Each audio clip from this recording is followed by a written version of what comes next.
Hey, Dr. Aziz here, and I'm sitting at my desk. I just finished a session with a client, and I'm taking a bunch of notes on it because I think there was so much valuable information in that hour. We were discussing a bunch of things, particularly one challenge that he was facing that I think is universal to all men and all people struggling with shyness. I know this is something that I dealt with for many years, and it's something that held me back for many years. And my guess is it might be holding you back as well, which is why I have to share this right now. I have to get this video out as soon as it came to my mind. And what that is what I call the bystander effect. Now, the bystander effect has a meaning already in social psychology. I don't know if you've ever heard of it. It's pretty fascinating, actually. It's the idea that the more people that observe something, the less likely we're going to do something about it. It's like if you're driving on a busy freeway and there's hundreds of cars just whizzing by and you see someone pulled to the side like struggling with their spare tire. You're on a busy freeway in like LA or something. You're not going to stop. Before you even have a reaction to it, you're gone, you're past. So you're like, meh. And here's the bystander effect. You say to yourself, there's so many people around, someone else will take care of it. And versus on like a small country road, no one around for miles, you see someone struggling, people are more likely to stop and help. So that's the bystander effect in social psychology. But I have a totally different meaning for the term when I say the bystander effect. I'm talking about in shyness psychology, in social confidence psychology. What is the bystander effect? Well, what that is this. Let me ask you a question. If you were working up the courage to go start a conversation with someone, whether it's a man or a woman, someone you're attracted to for a date or just to be friendly and work on your social skills, I want you to imagine being in a scenario, whether it's a coffee shop or a bookstore, out on the street or any place where you frequent, that person's all by themselves and no one else is around. No one else can hear what's going on. Just imagine how anxiety provoking would that be, 1 to 10. 10 is I'd be so terrified I couldn't do it, and 1 is as simple as getting the mail, piece of cake. So think about that for a moment. How scary would that be? 1 to 10. No one else is around. Now what about this? Imagine the same scenario, the same person, the same environment, but there are one or several other people who are standing nearby or sitting nearby who could overhear your conversation. Does that increase the anxiety that you might feel?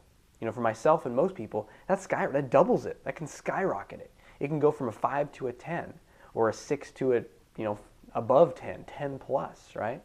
So what this is, and I call this the bystander effect when it comes to shyness. And what that is we imagine that the person listening to the conversation is not just going to listen, or ignore it, or not really pay much attention to it. They're going to listen intently, and they're going to do what? They're going to harshly criticize and judge us for being inadequate, for not being good enough, for all the things that we perceive people are going to dislike us for. We project all that onto that person. And if you're not familiar with that term, projection, what that means is you take something that's in your own mind, like, oh, I'm not very attractive, and you imagine that someone else is looking at you and thinking, that guy's not very attractive. It's one of the oldest, the first things you'll learn in a Psych 101 class, but it's tried and true, and we all do it all the time. But it's especially debilitating when we want to go, put ourselves out there because we're imagining that someone around is going to listen to us. In fact, a teacher of mine, David Burns, said he was working with a client, and this client wanted to flirt with the cashier at a supermarket that he went to. He was a pretty shy guy. He was working on his shyness, like you might be, trying to develop more social confidence. And so he wants to go interact with this cashier in a different way than he used to. He used to just go to the store. If he was in her lane, he would keep his eyes down. She'd say, how's it going? Good, thanks. Just very withdrawn, not really putting himself out there. Not because he didn't want to, not because he wasn't interested in her, because he was nervous, because he was shy, anxious. So he decides that he's working on his shyness with David. He's like, I'm going to put myself out there more. So he gets in line and he thinks, I'm going to flirt with her. I'm going to make eye contact and I'm going to make a joke with her. And if you're interested in learning how to flirt and how to even do this stuff, I strongly recommend checking out 30 Days to Dating Mastery, where I guide you, step by step, day by day, how to go through the process from, liking yourself to, finding going on multiple dates with women that you find compelling and attractive and engaging. But, he's working on this process where he's building his ability to flirt. And so he's not going to make eye contact, I'm maybe going to make a joke or a comment or something like that. So he gets in the line, and he's planning on doing it, he's worked up the courage to do it, but then something happens. There's a guy behind him in line, a stranger, a random person buying who knows what. but that person can hear what he's going to say to her. And so shuts him down. He just can't do it anymore. And David's talking with him. He says, why? Why didn't you do it? And he said, well, that guy's going to listen in. He's like, okay. And then what happens? Well, if it doesn't go well, the guy's going to think I'm a total loser. He's going to think I'm pathetic. He's going to think that I'm horribly awkward and a weirdo and a creep. And he just went on this list of terrible things that this person was going to think of him. But what David realized, and when I work with someone I realize, is it's not really about what they think about you. It's about what you think about you. And that's what we often do. We imagine that other people are thinking about us the way that our critic thinks about us. So here's this really powerful technique that David taught me that I want to share with you right now. I mean, this is the kind of thing that you do in a high-level coaching session where you'd be spending hundreds of dollars per hour with me. But I want to give this to you right now because it's about liberating yourself. It's about becoming free and being able to do what you want to do, whether there's someone around or not. Because isn't that terrible? If there's this beautiful person, you want to go see if there's chemistry there, and if you have there's a match between your personalities, you want to go on a date, and you want to meet her, but someone's around, so I can't do it. Or maybe you want to do something else. You want to sing or dance or put yourself out there in some way, but there's people around that could watch me. That's incredibly restricting and limiting. It's like living in a cage. And I hated living in that cage, and I don't want you to live in that cage anymore, so I want to share this with you to help you get free of that cage. Here's just one technique to do that. And this technique, which I learned from David Burns, is called the feared fantasy. The feared fantasy. And so what the feared fantasy is you sit down after that interaction where if you imagine going and talking to that person, but you don't because there's people around, what I want you to do is sit down and write out what is everything that I imagine that person, that observer, would think of me that made me not want to go talk to her. So in the case of this guy in the supermarket, he thought, then you're going to write these things out. He thought, the guy's going to think I'm pathetic, that I'm awkward and nervous, that I'm trying to hit on her, that I'm a creep, that I'm doing something really weird and abnormal, and that he's going to think I'm just this strange loser. Some of the ideas that this particular guy had. And these are pretty universal when I'm working with shyness, and these are the ones that I experience all the time. So the variations might be slightly different in the wording that you use or the insults you have for yourself, but the general theme is the same. So what you want to do is you want to write out your specific ones. What is this imaginary person going to say to me, or going to think about me? And so here's how you do the feared fantasy. And you need two people to do it. You can do it on paper, though, if it's just you and you. If you can enlist a friend in this, particularly a friend that maybe you're working on this stuff with, who's a buddy or a guy who you guys want to go out and practice some of these social experiments together, then that's even better. But if you're doing it by yourself, get a sheet of paper. And here's what you're going to do. The reason it's called a feared fantasy is because it's a fantasy of the worst case scenario, in that the person is actually thinking those things. And worse still, they come and tell you about it. They come talk to you about it. They feel compelled to let you know what's wrong with you. I know it's a little extreme and kind of ridiculous, but that's the point, is to show you that this is very unlikely that it's really going to happen, but you're learning how to respond to the criticisms, which even though you think are coming from that person who's watching, they're really coming from in here. So you have to learn how to deal with them. And I go a lot more detail into how to deal with these things in my book, which is going to be coming out soon. Very excited about it, called The Solution to Social Anxiety. I'll have a link down below. You can keep posted on that. But this is an essential skill. How do I respond to the criticisms, whether they're coming from my own mind or I imagine them coming from someone else? So now you have your list that you've written out. And here's what you're going to do. In the feared fantasy, you get someone to adopt the role of the person who's going to come up and talk to you. And then if you're doing it on written paper, just write out, critic or stranger, colon, and then write out what they would say. The worst thing that you can imagine, the feared fantasy. And then your role in the role play is you, me, colon, and write out how you'd respond. And there's a number of ways to respond, but the key is you can defend yourself, you can disagree with him, the critic, you can ask more questions to clarify, you can make jokes, you can accept what they're saying, but not accept the part that you're a bad person.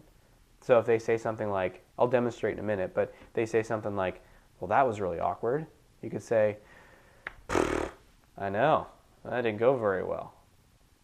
So what I'm doing there is I'm accepting that it didn't go very well, that it was awkward, but I'm not accepting the idea that I'm a terrible person or that I'm bad or weird or whatever else the critic is saying. So that's just to give you an idea of how you might respond. I'm going to demonstrate now to give you just a little more clarity. So it's going to be a little weird because I don't have anyone else in this video. So what I'm going to do is I'm going to play both sides, the critic and my response. The feared fantasy, stranger, and me defending myself. So here's how it would go. Here's going to be the stranger from over here. Here's me responding just for from some fine theater from Dr. Aziz. So the critic says, excuse me, I couldn't help but overhear that conversation that you had with that woman there in the supermarket aisle, or in the cashier line. And I just had to come tell you that was really nervous and awkward and just really weird that you did that. Wow, okay. Yeah, I was actually a little nervous in that conversation. I think you picked up on that pretty well. You got some good social perception. Yeah, it's actually something I'm working on. I was a little nervous to do it. Critic. Yeah, well, it just really shows that you're trying to do it and you're nervous. That just really shows that you're pathetic. Response, me. I don't know about pathetic. I mean, I think I'm working on something and I'm trying my best, and I'm trying to build up my social confidence by doing experiments, really putting myself out there and seeing what happens. And the only way to get better is to keep trying. Critic. Yeah, but I mean, the worst. It sounded like you were trying to hit on her, okay? And that's just weird and creepy. Well, I was actually just trying to practice flirting with her and building a little connection, getting myself out there a little bit. I didn't really plan on asking for a number or hitting on her in some way, but it sounds like you really know your stuff in this area. Maybe you can give me you have some tips on how to make it go a little better? So pause, time the role play. What am I doing here? What are you noticing about how I'm dialoguing with my inner critic, or what I imagine someone else would say to me? What kind of responses am I giving? First of all, what is the tone of my voice? Am I kind of, resigned? It says, that was pathetic. Yeah, oh God, I know, I'm terrible. Right? No, I'm not taking on that attitude. That's often how we deal with our inner critic. We imagine that someone's thinking something, someone gives us a look and we say, I know what that look means. That means they think I'm pathetic and I'm a creepy loser and I'm awkward. Does it really mean that? But we are certain that that's what it means, and then we respond to it as if it's true. Ugh, I am terrible. And that just really demoralizes. That does not give you the energy and the courage and the confidence to go try again, does it? And if there's one thing you learn from any of the stuff that I put out there, is I encourage repetition and practice. This is not the kind of thing that you just get right away. It's a skill. You develop it over time. And what's required is to put yourself out there again and again and again and to try. And if you get demoralized, it's really hard to try again. And the way we get demoralized is we hear what the critic is saying, we imagine someone thinks something about us, and we just react as if it's true. Ugh, that was awkward and pathetic. So here's what I'm doing instead. I'm saying, my body language is not changing. I'm not slumping. I'm like, well, I don't think, I disagree there. I don't think it's quite that way. I also used some humor. I also asked a question of the critic. Well, it sounds like you got it figured out. You got any tips for me? And what that's indicating, what's the subtext there? Is that I can learn this. Maybe you got some tips for me. It might seem a little strange. You're just doing this with your mind and you on a sheet of paper, but the way you shift how you're dealing with the critic can have a powerful effect on how you feel in the moment. It can reduce your anxiety the next time you go try to do something like this. It can help you feel more excited and positive about the process, and you'll probably get better results because you're not all, paralyzed by fear about what you're going to do to yourself afterwards in your own mind. Nothing is more terrifying than that, right? The rejection that we get from the outside, from the woman or from the person you want to make friends with, is not nearly as bad as what we do to ourselves. The rejection that you get in the moment is just a no thanks, not right now. But what happens afterwards, that's where all the damage comes, right? You're terrible, what's wrong with you? You're a pathetic person, no one likes you, you have nothing to offer, I don't like you, you suck, right? And this is going to just go on and on for days and days, way beyond the moment of rejection. Which is why you have to learn how to increase your refresh rate, which I'll have a link to below a video about if you haven't seen that. That is key, being able to increase your refresh rate. So that is the feared fantasy. And the key here is to overcome what I call the bystander effect when it comes to shyness. And that is that if there's people around that can hear you, they're going to judge you. And one really simple technique to overcome the bystander effect, other than just, this fear fantasy, challenging it, getting more comfortable with dealing with it. I really recommend doing that role play where you write it out or do it with a friend and do it again and again until what the critic says just doesn't bother you as much anymore. Or you kind of laugh at it. When I was doing this with a client earlier today, partway through we just start laughing because you see how ridiculous the critic is. One of the criticisms he had for himself, which I had for myself for years, was you can't just go talk to someone. You can't just go talk to an attractive woman or anyone. You can't just start a conversation with a stranger. No one does that. If people were doing it, you would see it everywhere. What's wrong with you? And, when I was in the role of the critic with him, I started to say that, and I was like, I just don't think anyone should start conversations with people they don't know. It's just wrong. And we both kind of looked at each other for a moment, and he was going to respond in the role play, but we both just started laughing. Because isn't that ridiculous? The criticisms we have about ourselves, this idea of what's okay, what's appropriate, what's right, what's normal. I got to conform to this idea that I have about what everyone else is doing. That's not how you want to live. You don't want to be normal in a lot of ways. Our ideas of normal are often really constricted, narrow conformity.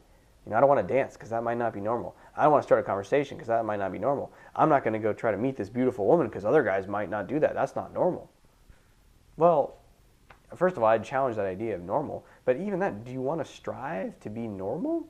Wouldn't you want to be differentiated in a good way? Wouldn't you want to stand out in a good way? Wouldn't you want to be able to be free to do what you wanted to do and maybe reap the rewards that other people are scared to do? The world is shaped by people who are willing to step up and stand out and do something different. Not the person who's like, I'm just going to strive the best as I can to be normal and not call attention to myself and play it safe. That's not how we get to where we want to go. That's not how we, transcend. That's not how we expand. That's not how we grow. So what you got to do is you got to break that belief of I got to be normal and say, I want to be abnormal in a good way. I'm going to share that one way to just kind of help that process. I'm going to share one more story about a client, and that'll be it for this blog today. But the one technique that can be really helpful, and I got this from, it's a book called Fuck It, The Spiritual Way. Powerful book, and it's a simple technique, but it seems simple and crazy, but I tried it, and it has a great effect for me and some of the clients I've been working with. So all it goes is you notice that there's a person over there, and there's a person over there, and there's a person over there, and there's that person you want to talk to, and someone else could hear and get nervous about it, and you just go like this. Just take a deep breath in through your nose, let out your shoulders, and say, fuck it. And then you go in. So it looks like this. Oh my God, what's going to happen? Oh, they're going to... Fuck it. And then you go in. And if you want to check out the book, I highly recommend it. It's just a simple technique, a simple little state shift that you can do has produced powerful effects for people. And the key is to just take action after it. Fuck it. Who cares if they respond negatively, if they don't like it, if they have a problem with you? They're not going to tell you anyway. And if it's just in their minds, whose problem is that? Think about that. If you're in a bookstore and there's a woman you want to talk to and there's someone else nearby and they overhear that and they think to themselves, that is weird. That guy shouldn't be talking to her. He shouldn't be talking to an attractive woman. He shouldn't be starting conversations with people he doesn't know. Are those like values you want to live by? Why is that who you want to determine what you should or shouldn't do? Doesn't it seem like that person might have some fears or problems or challenges of their own that they need to examine and work on? So the key here is to let go, fuck it, of what someone else is going to think. It's a great way to just trigger that and remind that in yourself, to use that phrase. And it's graphic intentionally. It breaks our state. Strong language shifts us out of our current patterns. So what I want to end here is a brief story about a client I used to work with who is now, what he recently reported to me, abnormal in a good way.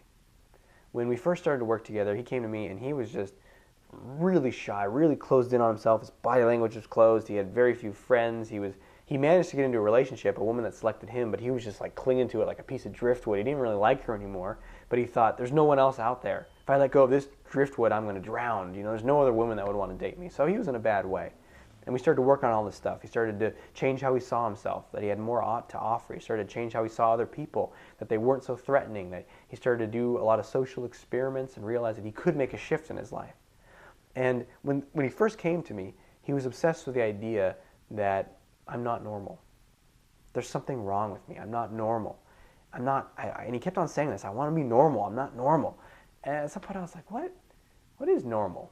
You know, this idea that there's like me and then everyone is the same. And so we started to break it down, like what is normal? Like normal in terms of your social ability, your appearance, your economic status, your educational status, your gender, your race. What do you mean by normal? So we started to explore this, and he really started to let go of the idea that he needs to conform to something and strive for something. And then it kind of faded away in our work together. We didn't talk about it much. And then just before we ended, I mean, he's doing fantastic now. He's got a beautiful girlfriend. He had a challenging situation where he had several women in his workplace that he was not sure which one he wanted to date. And he's the hub of his social network now. I mean, just incredible progress because he was willing to just put himself out there and try stuff. Took a little bit of convincing on my part, but once he got on that track, like everyone else, when you get on the track and you're willing to try things and put yourself out there again and again, you experience radical shifts and transformation. So one thing he said to me recently, right before he ended, he said, I was in the supermarket the other day with my new girlfriend. He's always proud of that. He's like, my new girlfriend, she's hot. He just loves it, and I love it too because he's so proud, and it's someone that he really clicks with, that he pursued, that is a beautiful, supportive, loving, funny, nurturing woman that he selected. Not like, I'll take what I can get, I hope you like me, but he felt really empowered in that choice to enter into a relationship. So he's really proud of. He said, I was in the supermarket the other day with my girlfriend, and we were just chatting, and it was about 5 or 6, almost 6 p.m., and we were thinking about, should we get some food somewhere? And we were both like, they decided that Thai food sounded good, and here in Portland area, Thai food is everywhere, and it's awesome. And so she was going to pull out her phone to look up on her smartphone where to find a place, and he's like, well, before you do that, and there's this person walking by in the aisle, a random, like, middle-aged, bald guy with glasses, and he's like, excuse me, do you know of a good Thai place around here? And she kind of like looked at him in surprise, like, that's weird. She didn't say this, but maybe she thought that's abnormal. And the guy's like, yeah, actually I do. It's this place on this street. I don't remember the name of it. And this woman who was a little further down in the aisle, a bystander, happened to overhear what my client had asked her, and she's like, oh, yeah, it's this place. And between these other two strangers, they figured out what the place was, and they gave them the recommendation. They went to the restaurant, and it was fantastic. They had a great time. And on the way to the restaurant or at the dinner, he mentioned that his girlfriend said to him, like, wow, like, you're really outgoing. You just, ask people questions. That's unusual. I had never really seen people do that before. And she was impressed. She was impressed with him being abnormal in a good way. That's what he said to me. He's like, I think I'm abnormal now, but in a good way. And he was really excited about it. It's like, yeah, and that's what you're striving for. You don't want to strive to conform and just be normal. You want to strive to be liberated, to be free, to be a leader in your own life, and other people realize that, and they're inspired by that. People are impressed by someone who can step up and put themselves out there in a different way. So being different is actually a good thing. And you don't want to strive to just conform to be normal in that way. So that's the last thing I wanted to share with you. Go out and use this. Write out the dialogue for the feared fantasy. And most importantly, keep putting yourself out there. Keep practicing. If you're stalled out, if you're not doing, check out the products on this page and find one that's going to help you. Because I guarantee that once you get started, once you really start making those shifts by taking new actions and shifting how you see yourself, that your shyness and your social anxiety will be a thing of the past, and you can really live a life of confidence. And then it starts becoming about, not just, am I good enough, but who do I want to be with? What kind of life do I want? Do I want to date a lot of different people, or do I want to settle down and have kids? What kind of career and job and mission in life excites me that I want to pursue it? Not like, am I good enough to just get the worst job that I can find so I can get some money? No, it's like, what do I want to create in my life? What do I want to contribute? What kind of work juices me and lights me up? And you pursue it. That's what's possible for you as you start to increase your confidence. And that's absolutely possible. It's a skill you can develop it. So thanks for listening, and I look forward to speaking with you in the future. Leave a comment below if anything stood out to you, anything that resonated with you, that you liked. Let me know. Just put a comment in the box below. And I love reading those and responding to those. So thanks for listening, and I'll talk to you soon.